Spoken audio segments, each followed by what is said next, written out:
Now you may have just seen the video where I displayed this little piece of plastic fixing my B-pillar Echo, and this conic shape or concave shape of the B-pillar is giving me a copy of the tweeter in my right ear. I only really discovered it because it showed up in measurements, and as a pure listener you probably just don't really notice it, but me, I'm into things like that. So when I was putting this here, I thought, oh my god, that fixed that. I focused on the one fact that it had this funny random infill pattern, and I believed at the time that this was causing a breakup in the signal or diffusing the signal to minimize this path of the second reflection. But I'm about to tell you it's not the infill that fixed my problem, because I went ahead and made a whole piece of infill that fitted the B-pillar, boom, including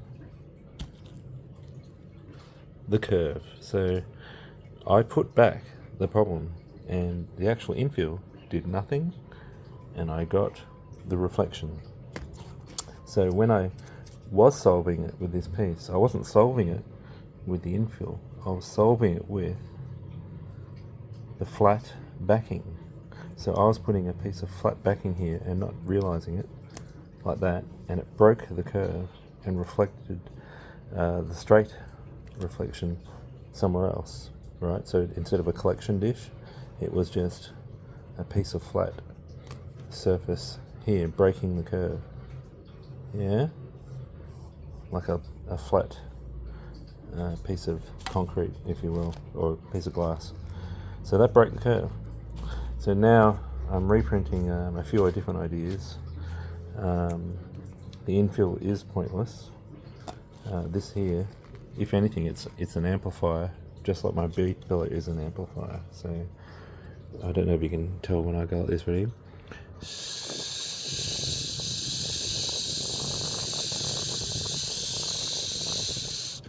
Probably not, but that's one thing. It's like another amplifier that was just putting in front of my old amplifier, the B-pillar. So that one's out. Thin, soft TPU was out. Cotton was in. People asked about different materials in the comments. This much sort of open cell foam did solve it, but I actually did a test where I cut off a centimetre and just used a centimetre, and I put a centimetre of open cell foam down here, and it didn't help. So you need a hell of a lot of this to do anything. You only need about, say, an inch of that. I'm not sure if like a mil or 2 mil of suede or anything is going to do a great deal. It might just dampen some highs, like the ultra highs, 10k, 8k, that sort of thing. But the actual bounce, the actual impulse for the whole range, it's going to get through that small bit of suede. That's my opinion anyway. I haven't tested it. But next time I'm in there, I might just bang up a few different kinds of common materials, like t-shirt material and denim, and see what else I have lying around. Alright, out.